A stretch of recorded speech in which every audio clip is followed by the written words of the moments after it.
Do you hate it when you can't stop procrastinating and people around you laugh at you and call you a procrastinator? Have you ever wondered how to completely overcome procrastination, even if you've failed before? Or maybe there are some new ways to stop wasting your time that you haven't discovered yet? Luckily, you are in the right place. You will learn how to stop procrastinating so effectively that you can even teach others to overcome it. You'll also discover how to tackle tasks you find uninteresting and use new strategies to completely eliminate procrastination forever. Have you ever asked yourself why this matters? Back in 2015, I was a champion procrastinator. I learned and failed countless times in my journey to break free from it. But now, I'm genuinely excited to share how I reduced my procrastination to just 0.1%. You can do it too. One of my friends, Jordan, a Harvard student, practices these strategies in his own life. He's so thankful that he often calls me out of the blue just to say, "Hi, check this out." Imagine you wake up in the morning and you have homework to do. Suddenly, you're still lying in bed, unable to get up. It feels like something is dragging you down. How can you prevent this from happening again and again? It's actually pretty simple. Just listen to this. Well, is procrastination a lack of interest? It might be the reason I failed my physics test 3 times. When my physics teacher gave me homework with a 1-week deadline, it ended up taking me 3 weeks to finish it.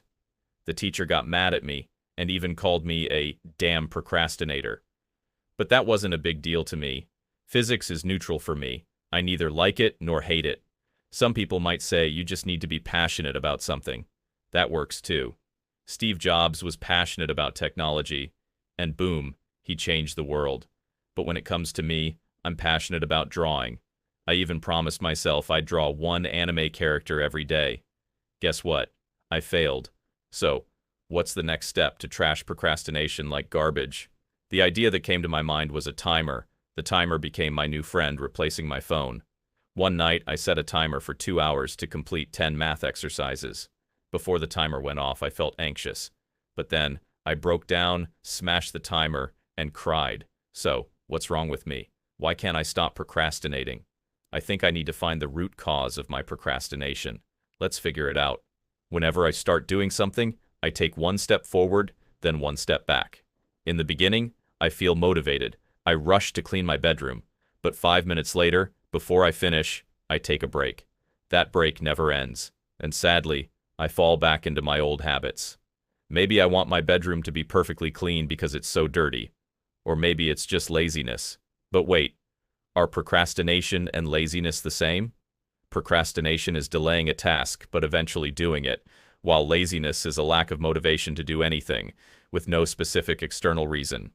But what about cutting down distractions? You know, my phone is my best friend, and I don't want to live without it. Are you saying I should throw away my phone? Yes, but you can just put it on silent mode and leave it in a different room. What if I live in a 1-bedroom apartment? Just pack it in your school bag. But then, I sneak to open the bag and hug my phone. Man, you missed me. None of these techniques work for me. Do you think I'm different from others? If they work for others, why not for me? Wow, these are some new strategies to melt down procrastination. If you apply these strategies, you will stop procrastinating, even if you don't want to. Well, what if you start to look at the darker side of things? One thing that makes me take action right away is to make myself scared. This reminds me of my biology teacher. I procrastinated a lot in his class and missed 3 classes at the beginning of the semester. The first time I showed up, he told me, "If you skip 1 more class, you fail." Since that day, I've never missed a class again. This taught me one important lesson: the fear of failure. How can you apply this in your own life? I think, what if I don't work hard enough to start my own business? I'll end up building other people's companies. If I procrastinate and fail a class, all my friends will graduate, and they might break off our friendship saying, "You're not smart enough." I repeat this dark thought over and over until it sinks into my subconscious.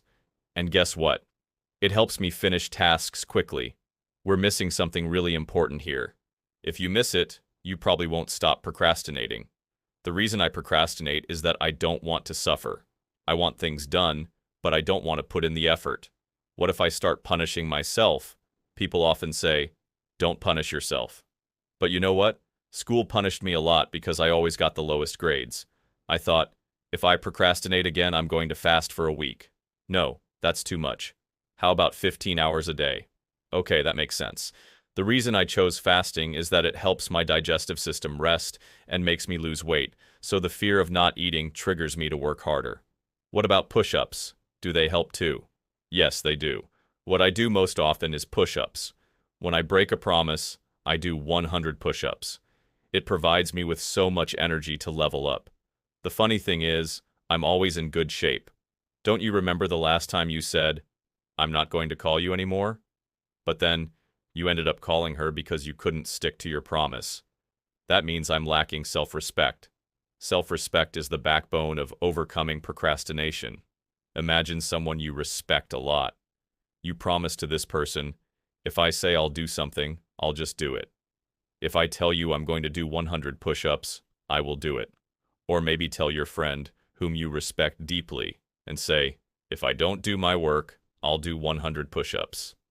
I don't want to let you down, but goodbye, and follow for more.